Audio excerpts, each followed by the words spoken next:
New video we have into our newsroom shows the moments Barry Morphew walked into the courtroom. He's right here as he sat down at the defense table.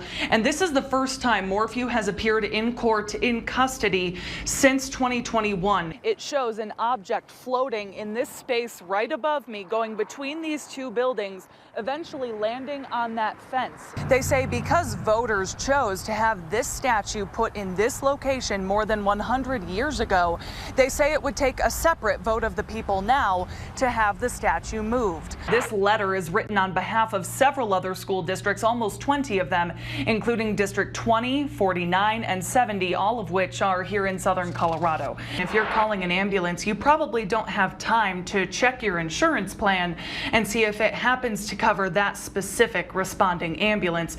Instead, you're probably focused on your own health. Absolutely, and nothing would be more troubling than driving away only to find that car has a serious malfunction later on down the road. I've actually seen prices higher than what we found today, but this is based on stores in Colorado Springs, what you would pay today for a dozen of eggs. So you can see Safeway just under $7, Walmart, King Soopers, and Target all in that $7 range for a dozen eggs, and then Target actually nearing $8. Victims who have been waiting almost 2 years to share their message had their chance here today.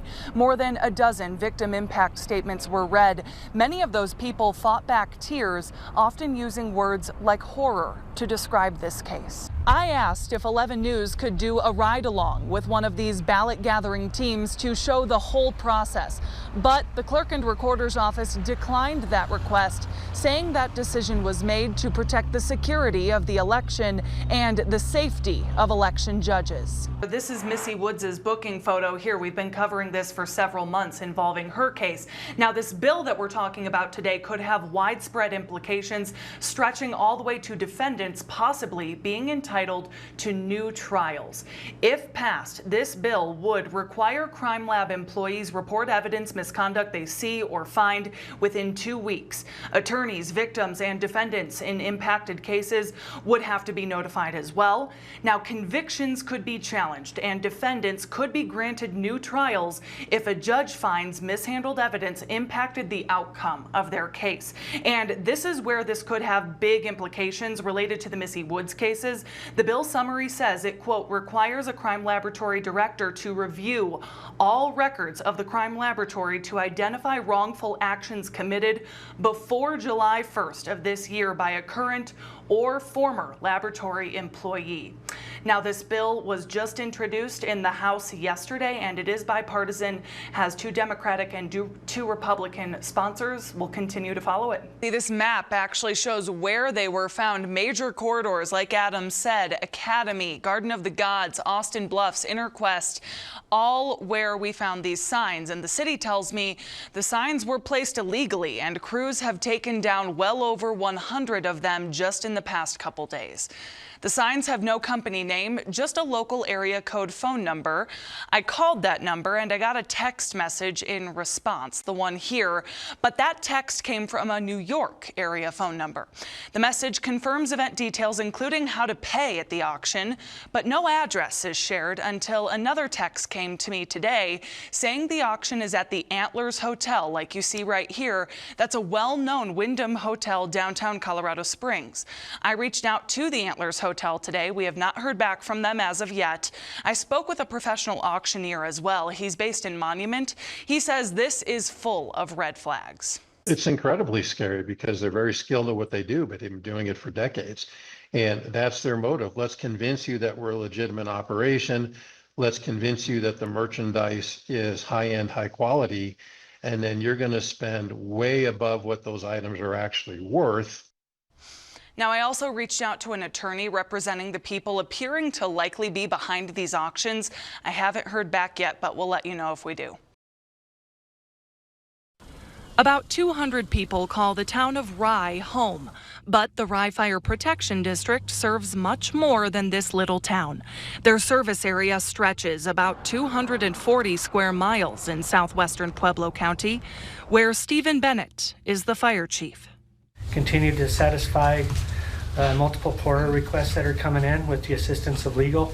At Monday night's Fire District Board meeting, the chief mentioned CORA, or Colorado Open Records requests he's received. I started asking for documents more than 2 months ago after learning Chief Bennett's paramedic license has been expired more than 5 years, since late 2019, according to state records. After weeks of pushing, I obtained hundreds of the agency's shift logs going back to April 2022. Since then, my research found Chief Bennett has responded to at least 294 medical calls with his state paramedic license expired.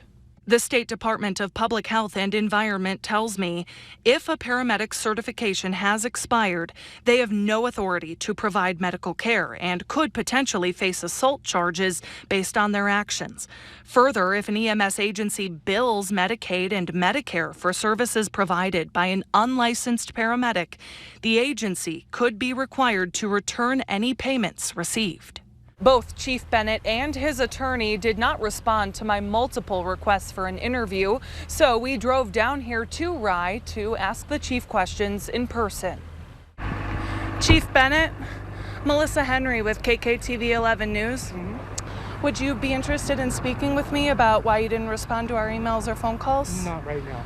Okay. No comments on anything right Is there now. anything? Our research found that your paramedic's license has been expired since November of 2019, but yet you've responded to hundreds of medical calls from what we could find from the records you sent us.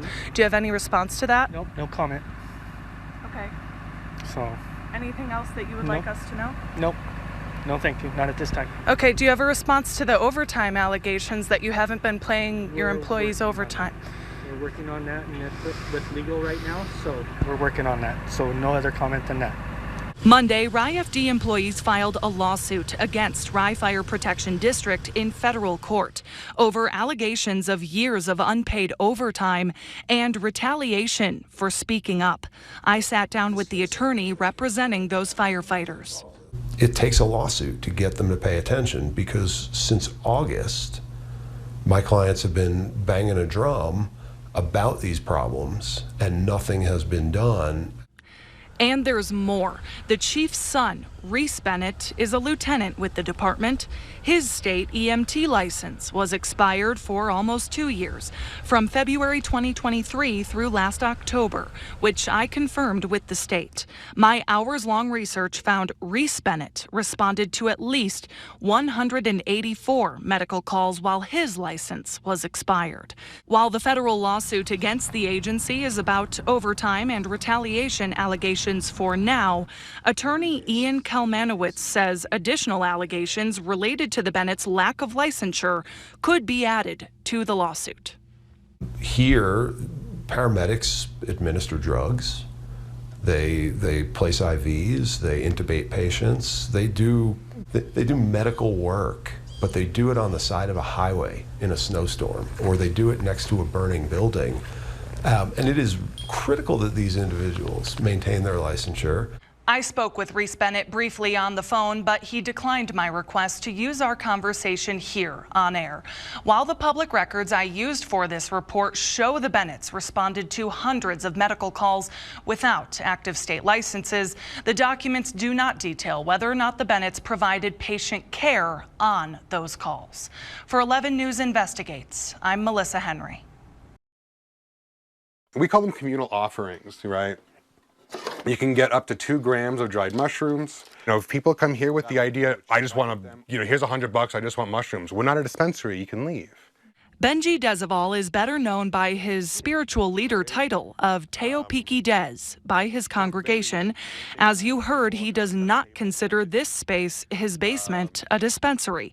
But magic mushrooms are available here as gifts. Or we offer them as microdoses. There's no fees, there's no mandatory donations. This is truly free. After that, any natural medicine that you'd like to receive, you would have to receive a safety lecture for. Desival's basement is the psychedelic church of Colorado Springs. We gather not by the idea of a deity watching down on us, but we honor the 3 universal truths. That is what the spiritual foundation of our community is. That's what makes us a church. Magic mushrooms are still illegal federally, but Desival says he is legally allowed to give out psilocybin natural medicines because of a state state law passed in 2023. The first thing I did was make sure it was okay with my partners. After that, I made sure it was okay with my neighbors. Then I called El Paso County Sheriffs and said, hey, this is what I want to do. I'm letting y'all know. I'm making sure, again, I'm doing everything right. I'm not trying to be this mindless hippie who just wants to do what I want to do at the expense of others. I'm trying to help people. If I want to make sure that I can keep doing that, then I got to do everything right. This is what the church looks like from the outside. It's just an ordinary house from the street view.